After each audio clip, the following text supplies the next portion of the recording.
NBS Television. It's your political command center. My name is Mebo Twegumiezake. Good morning to you.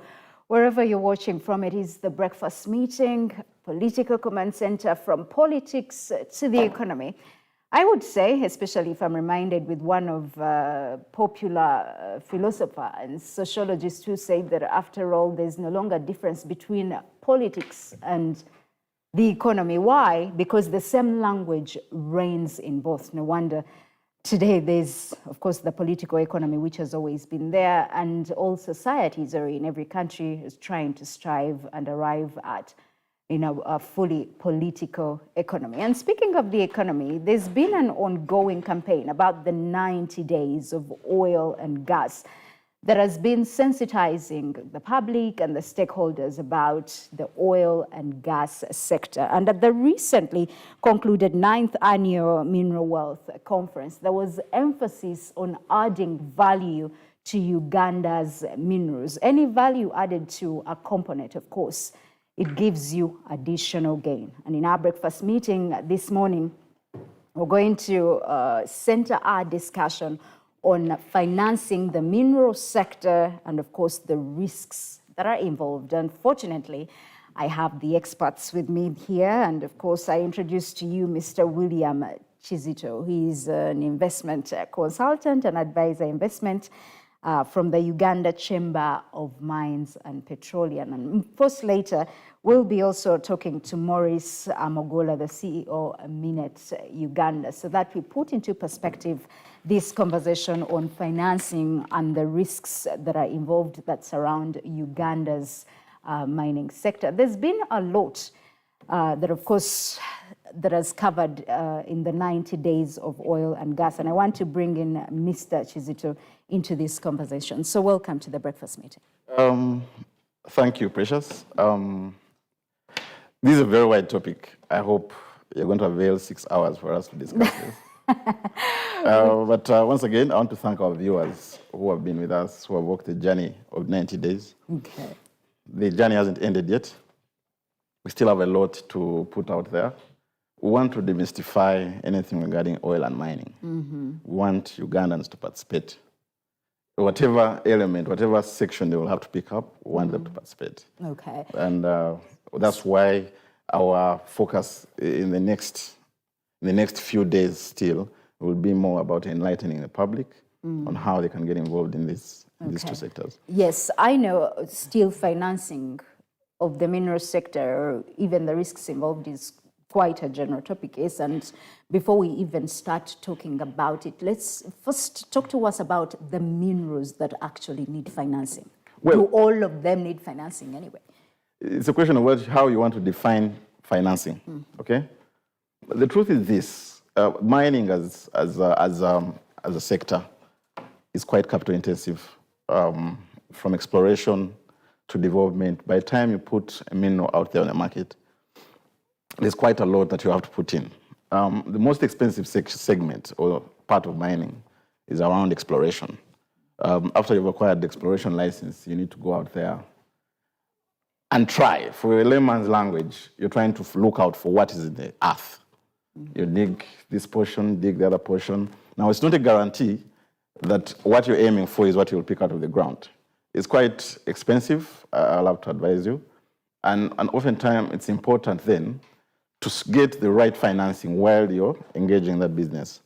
I'll tell you, we have experience. We have a couple of investors who have come here. And the truth is this: yes, we have the minerals, but they have invested millions and millions of dollars, I promise you, and they have walked out with nothing. Now, that's why, before you even set out on that journey, it's important that you've got the right partner, the right financing partner, because if you get the wrong financing, naturally, you're bound to collapse. Okay? The minerals are there. We were gifted by nature as a country. We have the Rift Valley. We have the Crater Lakes, which are all key signs of what we have in the earth. Okay? We have the gold, the diamonds, the copper. There's the iron. We have the marble. Now, if you ask me which minerals need financing and which ones don't need financing, it will be hard for me to segment them. What you have to know is that there's no single part of mining that does not require some level of investment. Even if you just looked at a typical quarry in our areas where before you go home, you pass by a quarry, the cost of you blasting, the cost of you crushing that stone, it's quite high. So we have realized everyone's going through that challenge, and now the focus is on how do we break it down for the financial, first of all, and then the person they're funding. How do they synchronize to make sure the mining sector picks up? Okay, so then let's dig in on the options for traditional financing. Well, Precious, we can use 5 months on this. Finance is quite broad. But just to give you a typical, what everyone thinks or what everyone knows, I've noticed what every single person thinks of before they walk into the bank is either an overdraft or a term loan, naturally, because that's what they know, okay? But out there, I always to encourage the viewers, we have so many products, so many structures that can help you grow you or scale you up.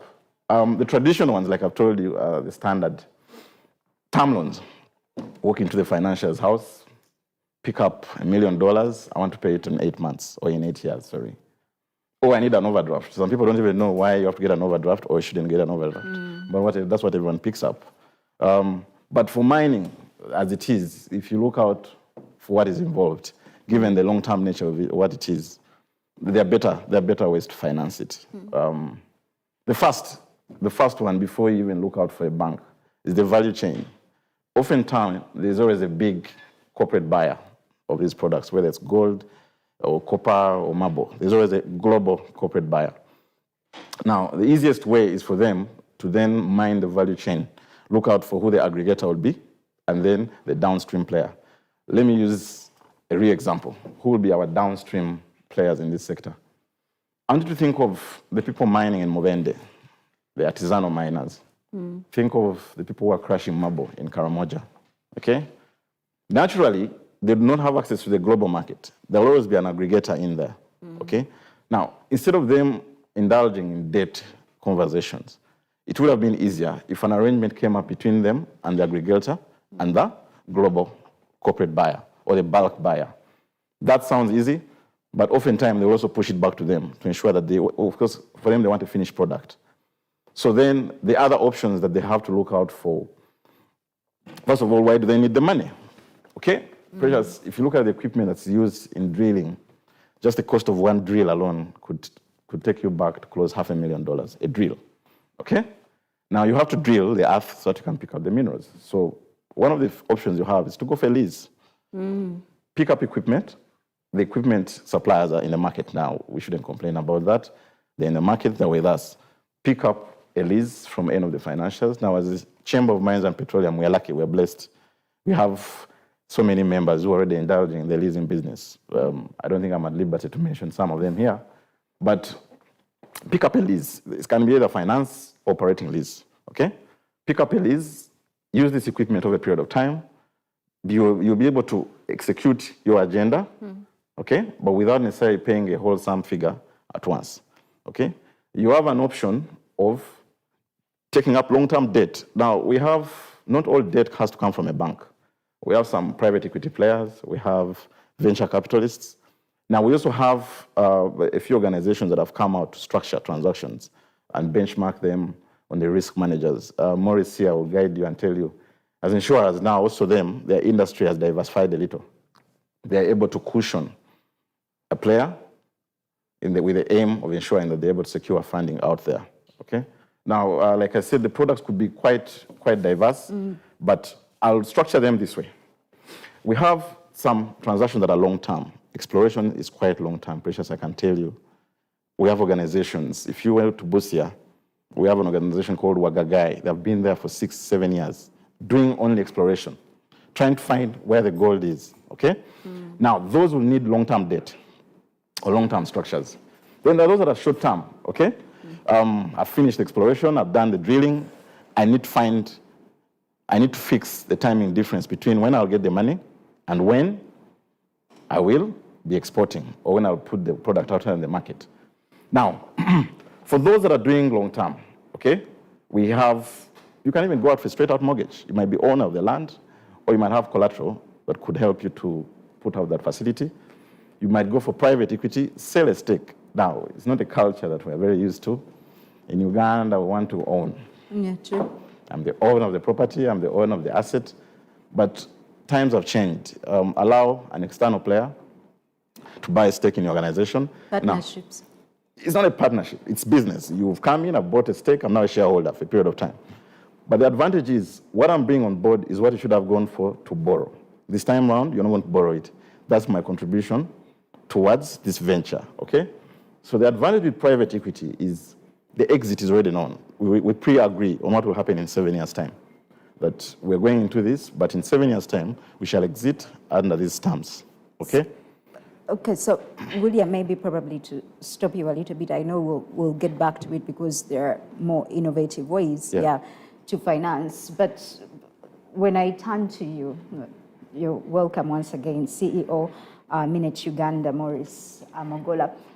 There's a moment where William talked about just go to the bank, started with the basic terms, just go to the bank and get $1 million. And I was thinking, or is there a bank that can actually give you $1 million in this country? So which probably leads us to the risks that are involved, that investors could actually look out. Yes, investors actually look out for a number of risks, and good morning, viewers. And these risks are in various ways. There are financial risks. There are risks associated with collateral, because as you say, you can't just walk into a bank and you say, I want $1 million and get $1 million. They will ask you, where's your collateral? Where is your agreement? Because that agreement spells out what you have agreed, maybe with a concession that you have.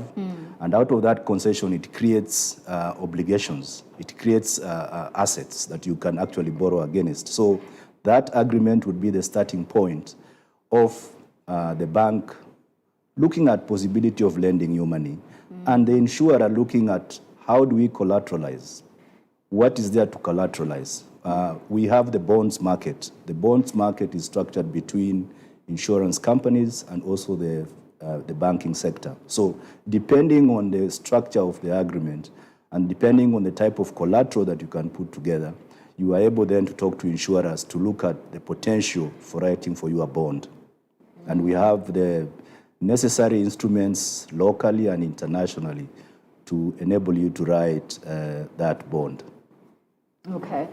He mentioned a little bit about insurance, and I was wondering if, because they usually problem of undercapitalization, especially when it comes to our insurance companies, don't they really, probably as another risk, are they willing to take on this risk of insuring investors in mining?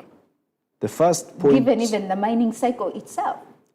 The first thing that an investor will look at is the collateral. This collateral would have to be valued. The insurer will be looking at insuring this asset, which is collateral, so that in case there is a loss to that collateral, there is compensation to the person holding that collateral. Now, of course, there are very many risks. Of course, risk to the asset. Let's not forget that assets are just part of the risks that an investor will be looking at, or a company that wants to get involved in mining. Critically, there are risks involving people. And you know, COVID has really done us 360 degrees backward from people management. And this insurer will be looking at instruments to manage the risk of people. They will create for you things like medical insurance. They will create for you instruments to manage mental stress and health and safety. You know, we have laws in Uganda which every investor, every person who is in business must follow. Some of these insurances dovetail some of the legal requirements within the country. You are aware that we have workmen's compensation as a requirement. We have motor third-party liability, which is also a legal requirement. So all these risks are manifested into contracts that dovetail around policies. And at the end of the day, as long as you're able to do that, and go beyond that, because you don't look at the legal aspects only, then you look at your own assets, then you look at who am I attracting for my company? You attract people who are able to give you value for that business. And these people come at a premium. They will want benefits. I can't just come to you to do this very sophisticated work if my benefits are not very well geared. So I'll be looking at things like health insurance, I'll be looking at life insurance, I'll be looking at savings through things like NSSF. I'll want you to save aside some money for me as an employee because I'm bringing my skill to your organization. So these risks then are manifested into insurance contracts, which insurers are able to provide for the investor to have comfort that my risks are properly secured. Okay, so we spoke of insurance companies, Mr. Kizito. At the same time, of course, we're still talking about financing, but as a consultant, yes, you mentioned the banks, and now we're talking insurance companies. Where does government come in? Because this is a sector that is hugely, of course, when it comes to who is involved, it's foreign investment in financing. If you had, for those that watched the conference a few days ago, government has tried. There's some effort from government. There's a new bill that's the mining law is coming out soon. They're trying to ease the way we are doing business. Okay, there's effort to a certain level. The local content law is out there. They're trying to push for the local player to be involved, but we have asked for more. Okay, now there's some investments that would require the support from the big man himself, and that's the government. Okay, he's the biggest spender. He has the biggest vault for cash. So there's some items where we feel there should be a public-private partnership. Why? Government may not have to just come with the money, but to waive a few barriers, tax, or put a few incentives to drive performance in the sector it becomes a very integral part of the transaction. But what we are asking for is, how do we get these minerals out of the earth? Should government come in with cash? Should they come in with incentives? I would not want to first focus on the incentives because we cannot incentivize someone who is not active. Okay, so I would want to start with driving activity to a level where government is then forced to come and play a role. Public-private partnerships are not easy. I don't want to lie to you. First of all, they are lengthy. By the time we have the final mandate, it's quite a stretch of time. But there's some quick wins, okay? There's some quick wins. There's some minerals that they don't require a lot of drilling. They are open cast. I mean, you have marble. You have, if you went for the artisanals, you would go and see that, I'm sure pretty sure you've seen some people washing basins at some point. We are saying, can we first support those people? Because it looked like we have a quick win, but we have gone for the most complicated, okay? So the conversation is now about how do we get the lowest guy down there to ensure he can put out at least 3 kilos of gold in a period of time. Right now, they're struggling with a few grams, but if you look at what they go through, they're using really rudimentary means of them putting out the facilities. Okay. Yeah. And when we speak of the artisanal miners or even the other small-scale miners, and back to the insurance companies we were talking about, what are those alternative ways in which they could actually be assisted? Because if you could advise and explore on that, one wonders, even when you go to the insurance company, what to insure. Is it the equipment? Is it my life? Because still the risk factors. I think artisanal miners in Uganda are slowly getting there. It has been a situation whereby everybody has been operating on their own, but now they have associations.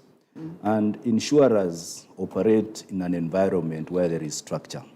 And structure means you can go to this association, which is pulling together a number of people, 10 people, 20 people, 100 people. Then we can sit with them and know that these are the risks that artisanal miners face. One will be injuries when they are doing their work. And of course, these injuries need compensation.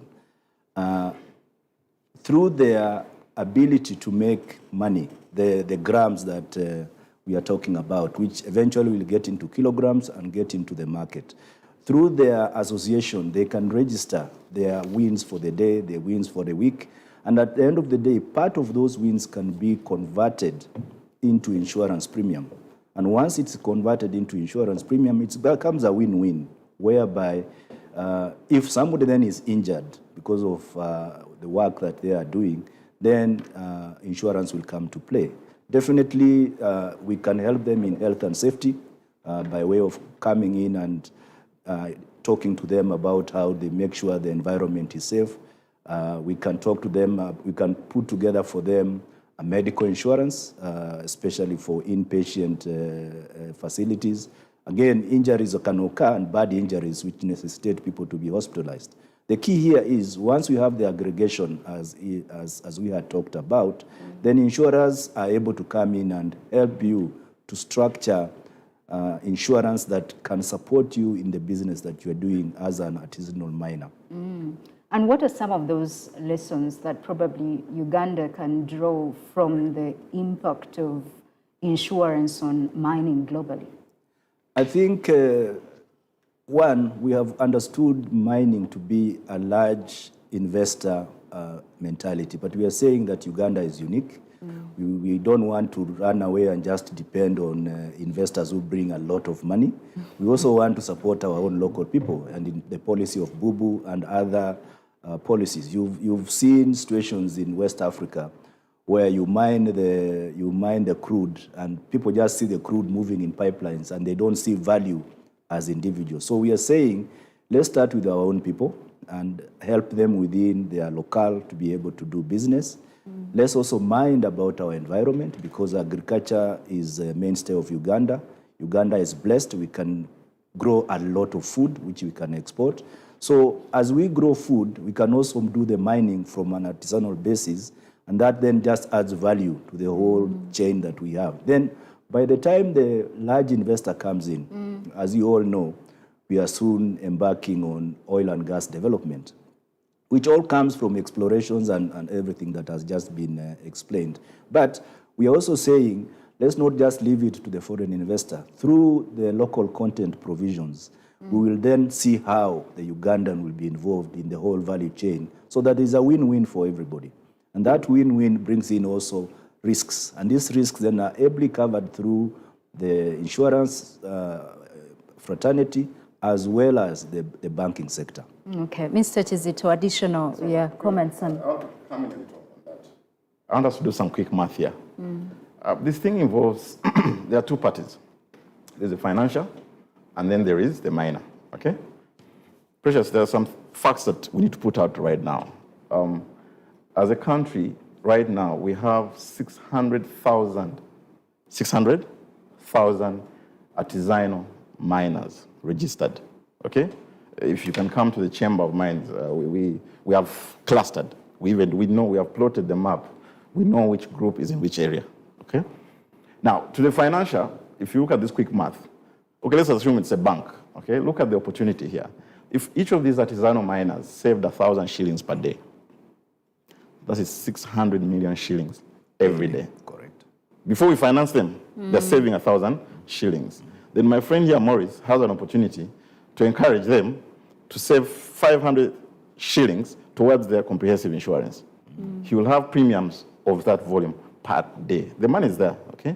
So what does it mean? I have an opportunity to leverage on the base that I have. We have a denominator. We already have 600,000. How much can we do with the 600,000? As a financial, I look back and ask myself, are they in groups? Yes, they're in groups. They're in association, they have sub-association, they have committees, and these are very organized individuals, by the way, I'll tell you.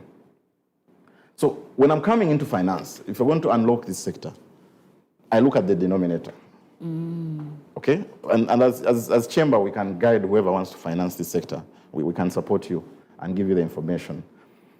If we went in and supported 600,000 Ugandans to bring out whatever mine or mineral that we're trying to explore and get up there, imagine what 600,000 people can do if each of them had capacity to get at least a drill. Each of them has a helmet, each of them has PPE, each of them has insurance. Imagine the opportunity that's before us, okay? Before we run to the oil, I always tell people, we might be running away from the actual mill, which is the mining, okay? So the opportunity is there. and I'd want to encourage that it's not on one side. It's not about the miners looking for funding. The funders should also start thinking. We have 600,000 artisanal, registered, organized in groups. How do I work with these groups and ensure the mineral is out there?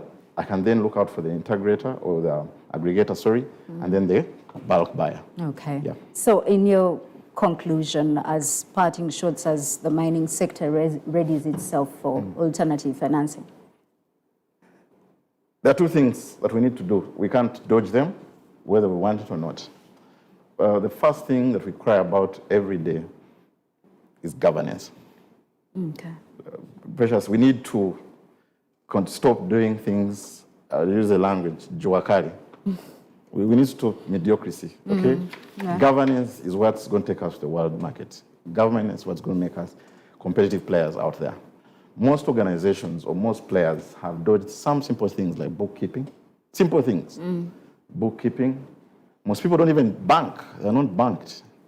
All the cash of the day from the quarry is in the pocket, okay? Then simple things that hiring the right people to manage your small enterprise.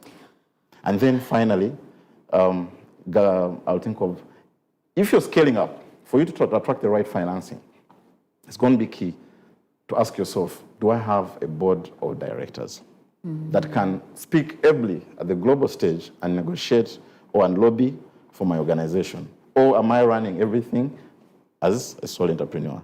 You need to start discussing governance as a very important factor. Okay, so Maurice, your final remarks. Okay, thank you very much. Risk is everywhere, and risk is every day. Your insurance consultant will be your go-to market.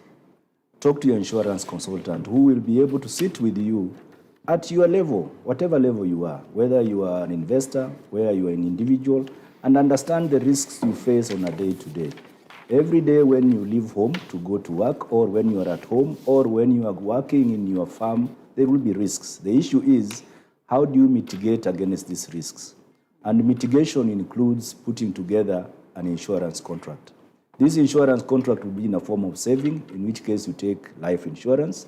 This insurance contract would maybe require you to insure your vehicle, to insure your business premises, to insure your personnel, so that at the end of the day, you mitigate these risks. And of course, insurers are partners for the strategic growth in any community. Without insurance, a banker will not lend. Without insurance, the risks would be too high that the ability to fail will be much, much higher. So embrace insurance in all the forms that it provides, and our community will grow. Thank you.